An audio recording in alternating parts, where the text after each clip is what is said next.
le système qu'on appelle GSM, Global System of Mobile Communication, le système qu'utilise, n'est-ce pas, Orange, n'est-ce pas, le système de transmission, n'est-ce pas, sans fil de signaux, ça signifie que c'est votre ancêtre, l'empereur Ménélique II, qui l'a inventé pour écraser les Italiens à la bataille d'Adoua, n'est-ce pas, le 1er mars 1896.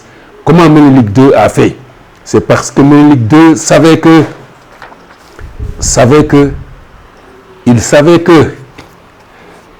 n'est-ce pas, le son s'affaiblit, n'est-ce pas, le son s'affaiblit. Quand on utilise des tam-tams, le son s'affaiblit d'une manière inversement proportionnelle à une certaine puissance de la distance. Il a mis des tam-tams, n'est-ce pas, aux distances qu'il fallait. Et les Italiens avaient 25 000 hommes, 25 000 hommes, avec un armement ultra moderne, avec les généraux Baratieri et Dabormida. Pendant que les Italiens avançaient, dès qu'ils sont entrés depuis la frontière du Ligure, ils ont entendu des tam-tams. Ils se sont dit, mais ces nègres-là, pendant qu'on va leur faire leur fête, ils sont en train de jouer, n'est-ce pas?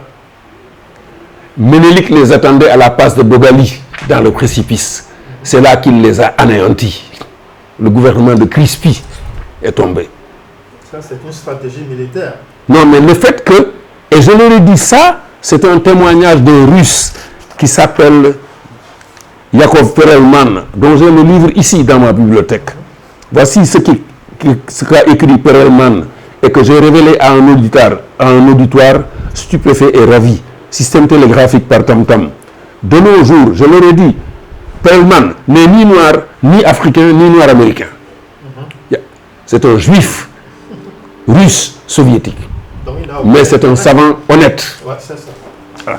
Ah, il dit système télégraphique par tam-tam. De nos jours, encore les tribus d'Afrique, d'Amérique centrale et de Polynésie ont recours à la transmission de nouvelles par signaux sonores. On emploie dans ce but des tambours, des tam-tams, qui permettent de transmettre les signaux convenus à de très grandes distances. Une fois entendus, ils sont retransmis plus loin et propagent rapidement à travers une vaste région une nouvelle importante. Pendant la première guerre d'Éthiopie, c'est cette guerre-là de 1896, le Négus Ménélique II était au courant de toutes les évolutions ennemies et cela rendait perplexe l'état-major italien qui ne soupçonnait pas l'existence d'un télégraphe de ce genre. Au début de la seconde guerre italo-éthiopienne, ce procédé permit de porter en quelques heures à la connaissance de tout le pays jusqu'aux villages les plus lointains lors de mobilisations publiées à Addis Abeba. Et ça, c'était en 2005, c'était en février 2005 qu'ils ont su ça, qu'ils ont enfin su ce que signifie ce tam-tam-là avec l'onde sonore. Les Éthiopiens. Des ingénieurs éthiopiens. Oui, les ingénieurs éthiopiens. Ah ouais. Donc, cela montre justement comment est-ce que ce système-là, c'est leur ancêtre qui a inventé ça. Ménélique II. Est-ce que cette stratégie de guerre, alors, est-ce qu'aujourd'hui elle est exploitable? Est-ce qu'elle est d'actualité? Quand Houphouët-Boigny est mort, 4 heures de temps après, 4 heures de temps après, n'est-ce pas, à Koumassi, par le tam-tam, les gens savaient qu'un grand chef Akan était mort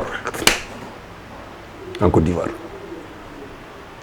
Mais c'est ça que les gens ont utilisé pour, avec, n'est-ce pas, des systèmes matériels utilisés aujourd'hui, donc, ces systèmes-là. Donc les Africains ont suffisamment inventé de choses que les autres se sont réappropriées.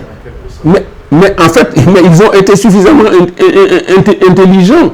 C'est ce que je viens de montrer tout de suite là, avec Mohamed Ba-Abba, n'est-ce pas? Aucun. Il n'a reçu de prix, n'est-ce pas, ni de récompense d'aucune organisation africaine. C'est la firme suisse Rolex qui lui a, n'est-ce pas, donné une récompense de 75 000 $. Et ça, moi, je savais cette propriété de l'argile par un de mes amis camerounais quand nous étions à l'école polytechnique fédérale de Lausanne. Il était en deuxième année en architecture.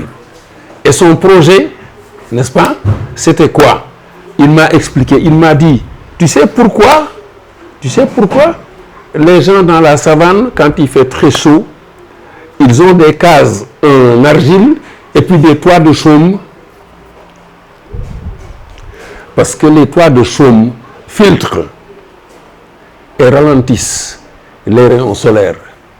Ensuite, quand il fait très chaud, il fait très frais dans les cases. Et quand il fait froid, il fait chaud dans les cases.